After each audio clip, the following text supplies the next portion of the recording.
മുന്നണിയുടെ കെട്ടുറപ്പിനെ സംബന്ധിച്ച് ഈ ഒരു ഘട്ടത്തിൽ മല്ലികാർജ്ജുൻ ഖാർഗെയുടെ പ്രതികരണമുണ്ട് എങ്കിൽ കൂടിയും സിബി ഇപ്പോൾ സൂചിപ്പിച്ചതുപോലെ തന്നെ കോൺഗ്രസിന് എന്താണ് യഥാർത്ഥത്തിൽ സംഭവിച്ചുകൊണ്ടിരിക്കുന്നത്, പ്രത്യേകിച്ച് ഈ നിയമസഭാ തെരഞ്ഞെടുപ്പ് അടക്കമുള്ളവയുടെ പശ്ചാത്തലത്തിൽ വരാനിരിക്കുന്ന തെരഞ്ഞെടുപ്പുകളെ സംബന്ധിച്ച് വലിയ തോതിലുള്ള ചോദ്യങ്ങൾ ഇപ്പോഴും കോൺഗ്രസിന് മുന്നിൽ നിലനിൽക്കുന്നു എന്നത് തന്നെയാണ്. രാഹുൽ ഗാന്ധിയുടെ പ്രതികരണം തേടി, പക്ഷേ ഈ ഘട്ടത്തിൽ ഒരു നിലയ്ക്കുമുള്ള പ്രതികരണം ഇല്ല.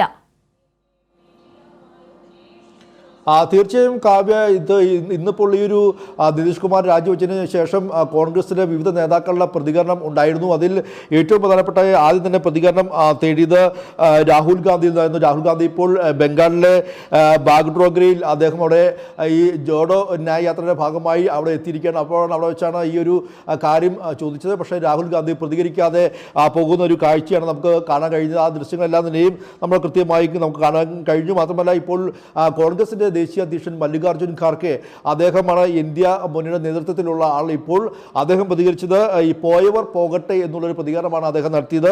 ഇന്ത്യ മുന്നണി ഒറ്റക്കെട്ടായി പോരാടും, JDU പോകുമെന്ന് നേരത്തെ തന്നെ അറിയാമായിരുന്നു. ഇന്ത്യ സഖ്യം തകരാതിരിക്കാൻ വേണ്ടിയാണ് താൻ നിശബ്ദത പാലിച്ചെന്നുള്ളതായിരുന്നു ഖാർഗെയുടെ പ്രതികരണം. അതോടൊപ്പം തന്നെ മറ്റൊരു കോൺഗ്രസ് നേതാവായ താരിഖ് അൻവർ പ്രതികരിച്ചിരിക്കുന്നത്, ഒരാളെ വിവാഹം കഴിച്ച് മറ്റൊരാളുമായി ബന്ധം പുലർത്തുന്ന പോലെയാണ് നിതീഷ് കുമാറിൻ്റെ ഈ പോക്കെന്നും നിതീഷ് കുമാറിൻ്റെ രാഷ്ട്രീയം ഇതാണെന്നും ഇതിൽ അത്ഭുതപ്പെടാനില്ല എന്നുള്ളതാണ് താരിഖ് അൻവർ പ്രതികരിച്ചിരിക്കുന്നത്.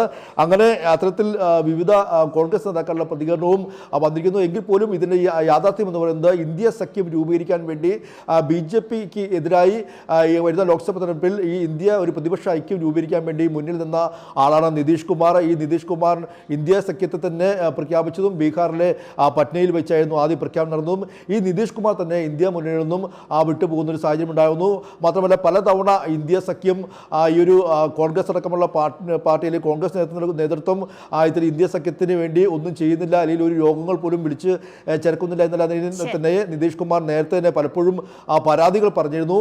മാത്രമല്ല, ഒരു തന്നെ കൺവീനറാക്കണം, ഇന്ത്യ സഖ്യത്തിന് കൺവീനറാക്കണം എന്നൊരു ആവശ്യം കഴിഞ്ഞ തവണ നിതീഷ് കുമാർ ആവശ്യം മുന്നോട്ട് വെച്ചിരുന്നു. പക്ഷേ അത് രാഹുൽ ഗാന്ധി ഇക്കാര്യത്തിൽ തീരുമാനമെടുക്കാൻ വേണ്ടി വൈകിപ്പിക്കുകയായിരുന്നു. ഇതെല്ലാം തന്നെയും വളരെ വലിയ അതൃപ്തി ഈ നിതീഷ് കുമാർ അല്ലെങ്കിൽ JDUവിനുണ്ടായി. പക്ഷേ നിതീഷ് കുമാറിൻ്റെ രാഷ്ട്രീയം ഒരു അവസരവാദ രാഷ്ട്രീയമാണ്. അധികാരത്തിന് വേണ്ടി എപ്പോഴും ഇത്തരത്തിൽ മുന്നണി മാറുന്ന ഒരു സ്വഭാവം നിതീഷ് കുമാറിനെ സംബന്ധിച്ചുണ്ട്.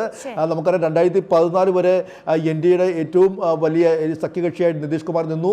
2014 നരേന്ദ്രമോദി ഒരു പ്രധാനമന്ത്രി സ്ഥാനാർത്ഥിയായപ്പോൾ അതിൽ പ്രതിഷേധിച്ചുകൊണ്ട് 2015 നിതീഷ് കുമാർ മഹാസഖ്യം, മഹാഗഡ് ബന്ധൻ എന്ന സഖ്യം, അതായത് കോൺഗ്രസും RJD, ലാലു പ്രസാദ് യാദവിൻ്റെ RJDയും ഇടതുപക്ഷ പാർട്ടികളെല്ലാം തന്നെ ചേർന്നുകൊണ്ട് ഒരു സഖ്യം രൂപീകരിക്കുകയും 2015 ആ സഖ്യം വീണ്ടും ഫെബ്രുവരി 4 ബീഹാറിൽ നരേന്ദ്രമോദിക്കൊപ്പം റോഡ് ഷോ നടത്തിക്കൊണ്ട് NDAയിലേക്കുള്ള തന്റെ തിരിച്ചുവരവ് ഒരിക്കൽ കൂടി ഉറപ്പിച്ചറിയിക്കുകയാണ് നിതീഷ് കുമാർ. അപ്പോഴും ഈ ഓപ്പറേഷൻ താമര അത് ഫലവത്തായോ, കോൺഗ്രസിന്റെ MLAമാരെല്ലാവരും മറുകണ്ഠം ചാടിയോ എന്നതിലൊരു സ്ഥിരീകരണം, ഒരു വ്യക്തതയ്ക്ക് വേണ്ടിയാണ് ഇപ്പോൾ രാഷ്ട്രീയമായ പശ്ചാത്തലത്തിൽ കാത്തിരിക്കുന്നത്.